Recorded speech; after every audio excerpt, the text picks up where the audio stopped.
If you're anything like me growing up, I always thought the universe was too big and nothing can travel faster than the speed of light. So obviously nothing could get here. But today I'll show you answers to the Fermi paradox may in fact be that aliens are here and aliens have been able to travel here for many years, maybe eons. Hi, welcome to the show. I'm Chris Lehto, retired F-16 pilot, now investigating UAPs. If we look back in history, we'll see the science of today does not know everything it proclaims to know. There's huge gaps in our understanding. And I'll show you how the standard model of physics, standard model of particle physics, looks very similar to the epicycles of the past. Thank you for being here. Please smash the like button if you do like this content and subscribe for future notifications of my videos. Let's get to the show.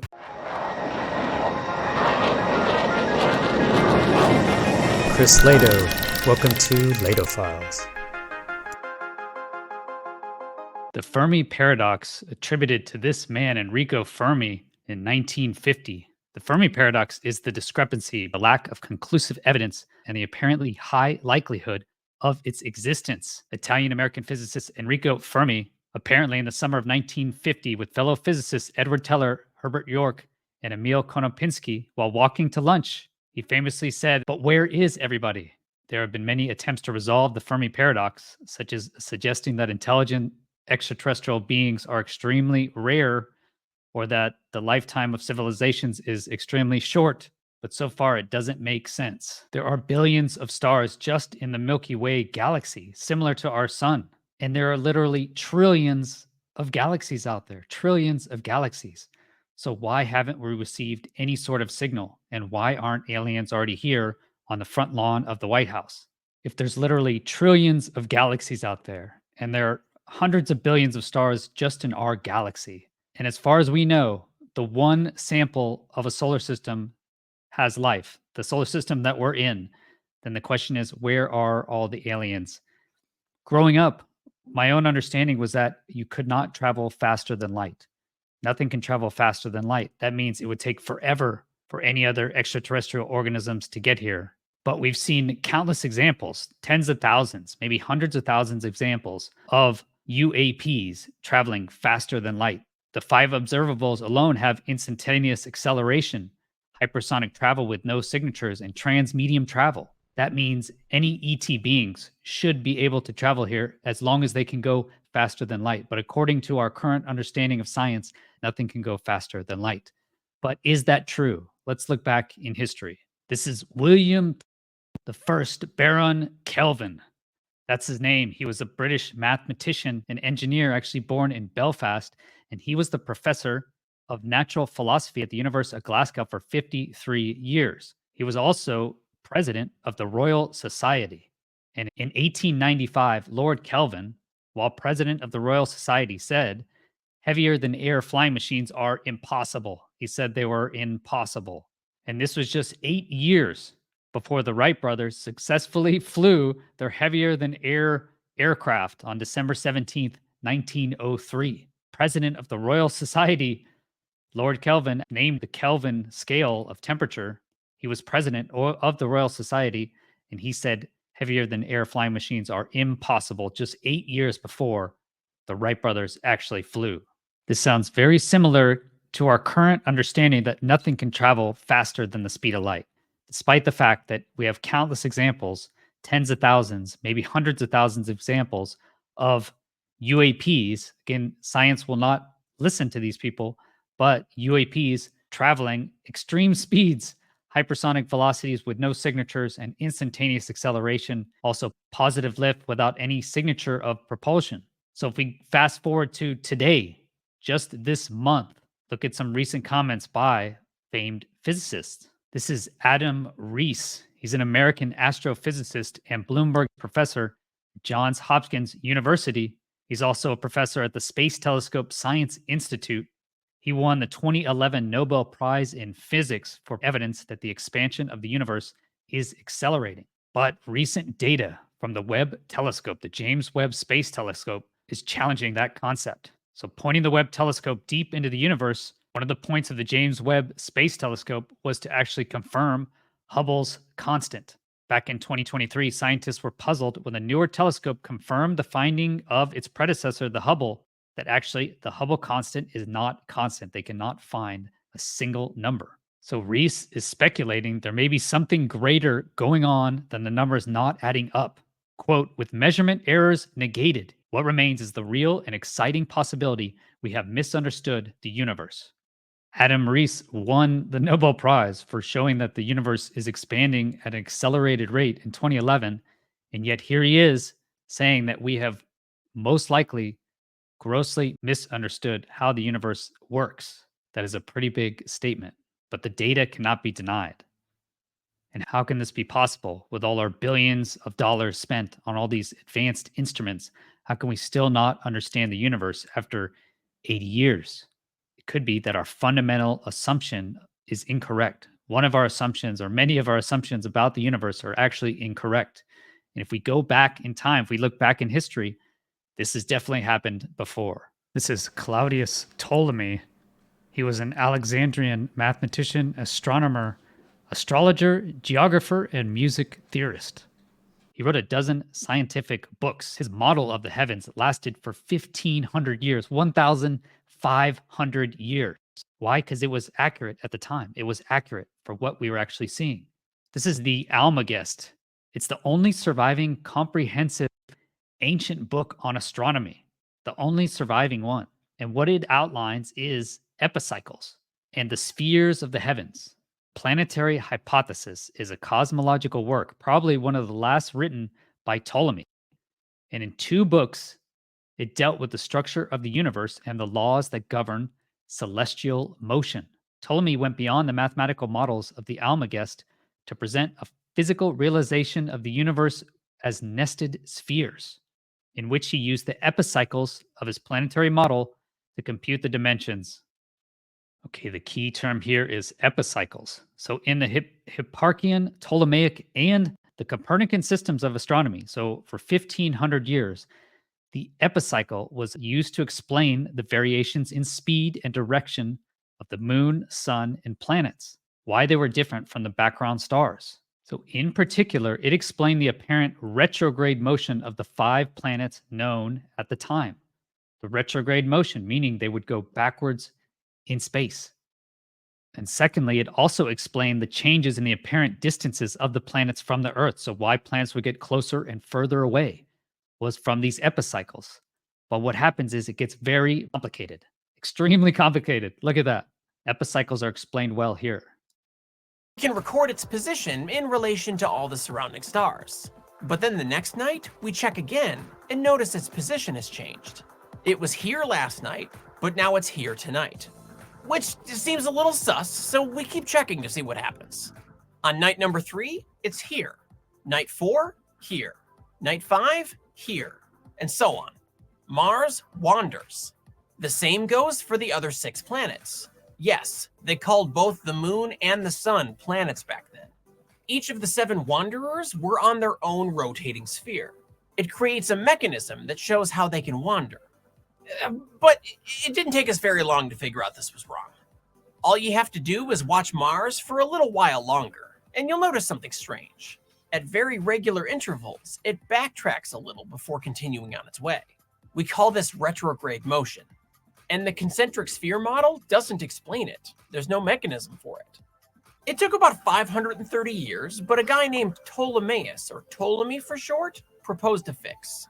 Rather than spheres, Ptolemy imagined planets revolved around the Earth on circular orbits. Although he didn't call them orbits, and a single orbit still didn't explain retrograde motion. A type of motion that 5 of the 7 wanderers exhibited. So he didn't stop at a single orbit for those 5. For each of the planets, Ptolemy imagined one large circle around Earth called a deferent. A point on this deferent revolved around the Earth, but that point wasn't the planet. The planet itself was on a second circle called an epicycle, centered on that point. Each planet orbited along its epicycle, while the epicycle orbited along its deferent. Tuned properly, he could explain retrograde motion. Sometimes the planets wandered backward. It also explained why their brightness changed. Sometimes they were closer to Earth, sometimes they were farther away. So success? Not so fast. Watching a planet like Mars very closely, you'll notice another minor detail. It's not always going the same speed. For Ptolemy's model to work, the planets had to change orbital speed throughout the year. Unacceptable. So what did he do? More epicycles. Actually, no, that's a historical myth. The way the story is usually told is that Ptolemy added epicycle upon epicycle until it worked. Would that have worked? Absolutely. It's just Fourier series. It'll work on any shape. But that wouldn't be discovered until 1807 CE. Ptolemy didn't do this. His orbits never had more than one epicycle. It's a myth. But he was definitely in a bit of a pickle. He needed a solution, and he opted for one a little simpler than extra epicycles. Ptolemy zoomed in on Earth and asked himself, what if the Earth isn't perfectly at the center? What if it's off just a tiny amount? It's still center-ish, just not perfectly centered.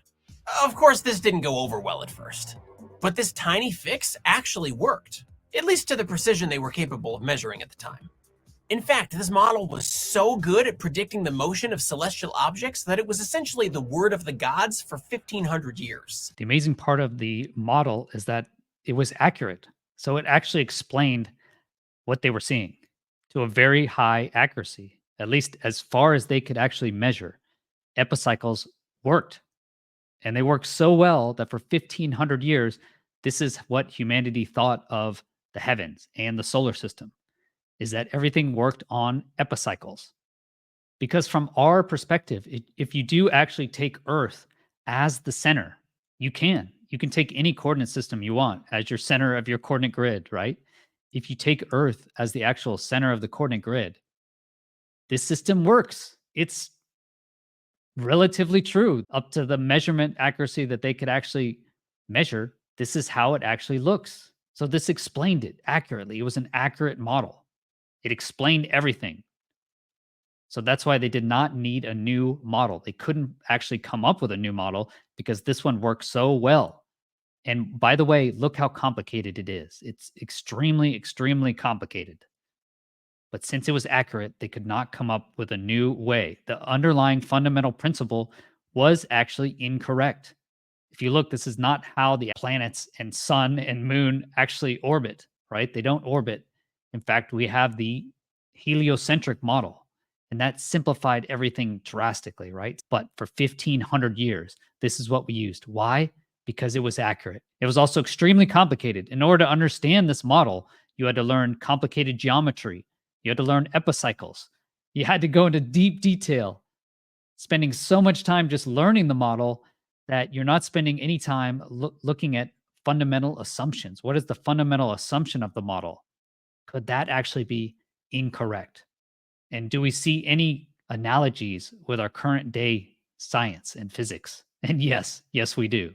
Smartest minds of the time for 1,500 years were not thinking about the fundamental assumptions. And if they did think of the fundamental assumptions, there was no way they could bring out an actual change to the current model because there was so much momentum with that current model, they couldn't change it. And what do we see in our current day-to-day lives? What is our current analogy of this? You guessed it. It is the standard model of theoretical physics. Oh, the standard model of physics. Remember our theory, right? Lord Kelvin, who was president of the Royal Society, said that heavier than air flight was impossible. And that was just 8 years before the Wright brothers actually flew. Now we're saying that anything traveling faster than the speed of light is impossible. But look at our current model of physics. Look at our current model of fundamental particles, right? This is our map. This is a map of fundamental particles, the standard model. You have up quarks, down quarks, charm quarks, strange quarks, top quarks, bottom quarks.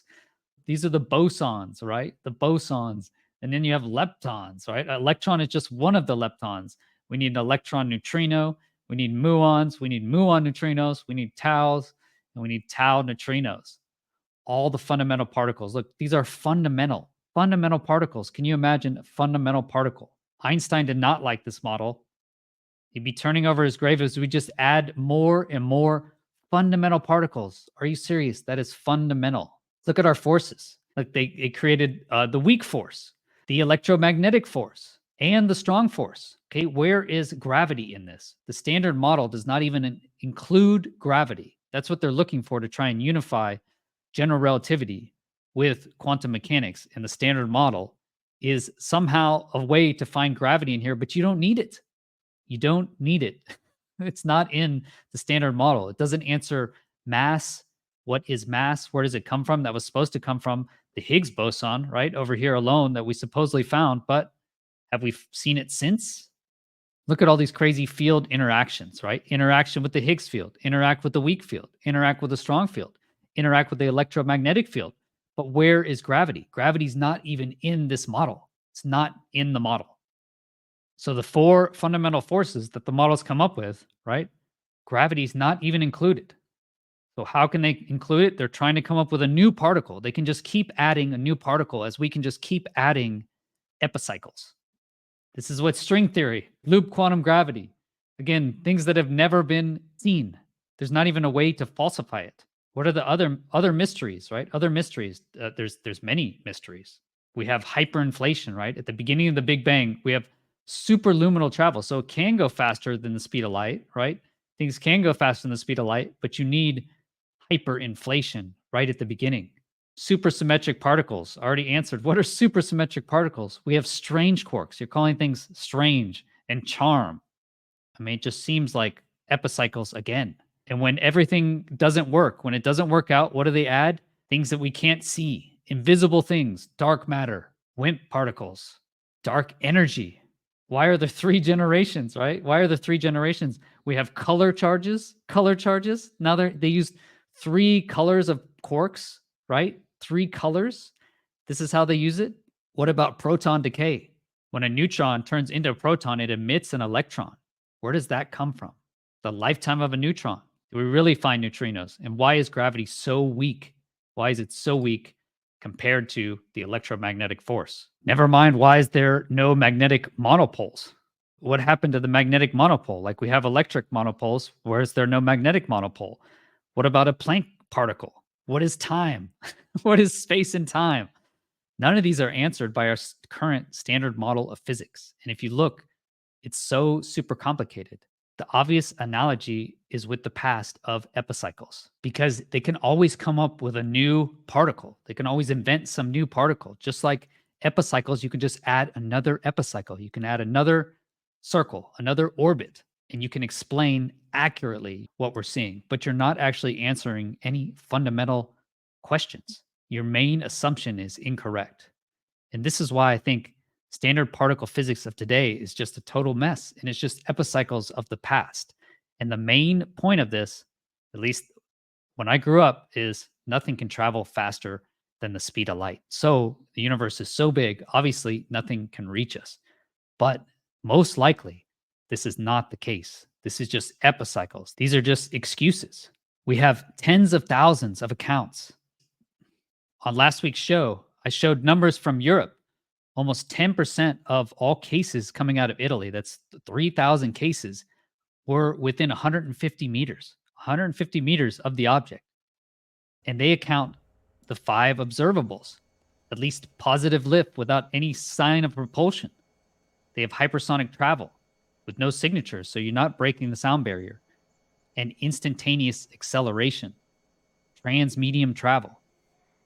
These things all point to light objects that somehow extraterrestrial and civilizations are able to control light. Why are they able to control light? Is probably because matter is made up of light. You hear stories of, they always use beams, right? It's always a beam of light. There's always some crazy light around the actual object before it zooms off. So could it be that matter is actually light, linked to light? Maybe there's only electromagnetic force. Maybe gravity is electromagnetic, and maybe matter is made up of light, trapped light orbiting. I postulated this in previous videos. It's speculation, but it would answer a lot of these fundamental questions. Instead of creating new particles out of nowhere, maybe we're missing one big, simple assumption, which matter could be light.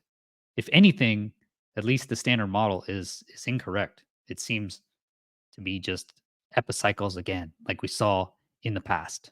But that's just what I think. What do you guys think? Let me know in the comments. Could we be totally missing the boat? Could we be like Lord Kelvin said, the president of the Royal Society said, heavier than air travel is impossible in 1895. And then 1903, surprise, the Wright brothers flew a heavier than air aircraft. Could we be in that same situation now? Nothing can travel faster than the speed of light. And then in just a few short years, maybe AI will actually break through and show us that we're missing a simple assumption. Maybe that's what we've been missing. David Grush said that our astrophysics and astrobiology has been held back. Could it be that actually you can travel faster than light? Could it just be control of light that actually controls matter? And think of that. Then we could have immediate breakthroughs where we could travel around the galaxy, maybe even around the universe using new technology. Personally, I think artificial intelligence will break through this barrier. We can just plug in all of our fundamental equations of the past, all of our knowledge of humanity, and AI could give us the actual answer and show us what we've been doing wrong. Showed through history, this happens, and it just happened a little over 100 years ago. I mean, that's the same time as Einstein. Einstein was making his theory of relativity in 1905. That's the same time, 2 years after the Wright brothers actually flew. So thank you for being here. Thanks so much to my patrons. They really make it possible for me to create these videos. If you want to become a patron and get exclusive content, go to patreon.com/Chris Lehto. You can also become a YouTube member here and get early access to the videos and monthly live streams. But just hitting that like button and sharing the video really does help. Have a great rest of your day. Take care. Peace.